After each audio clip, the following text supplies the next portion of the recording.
Ако искаш нещо вкусно за закуска, приготви си тези пухкави палачинки с праскови. Толкова лесно се приготвят, разбъркваш всички продукти, печеш в тигана и хапваш с наслада. Толкова са вкусни, че не можеш да спреш. Рецептата, както винаги, ще откриете в описанието на видеото.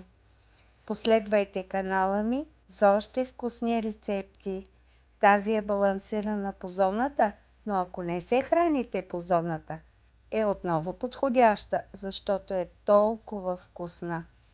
Чудесна закуска, богата на протеини. Опитайте! Може да експериментирате и с друг вид плод, който е по ваш вкус. Печете на слаб огън.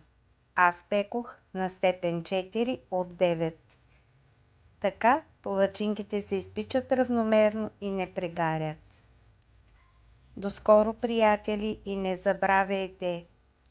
Последвайте канала ми за още вкусни рецепти. До скоро!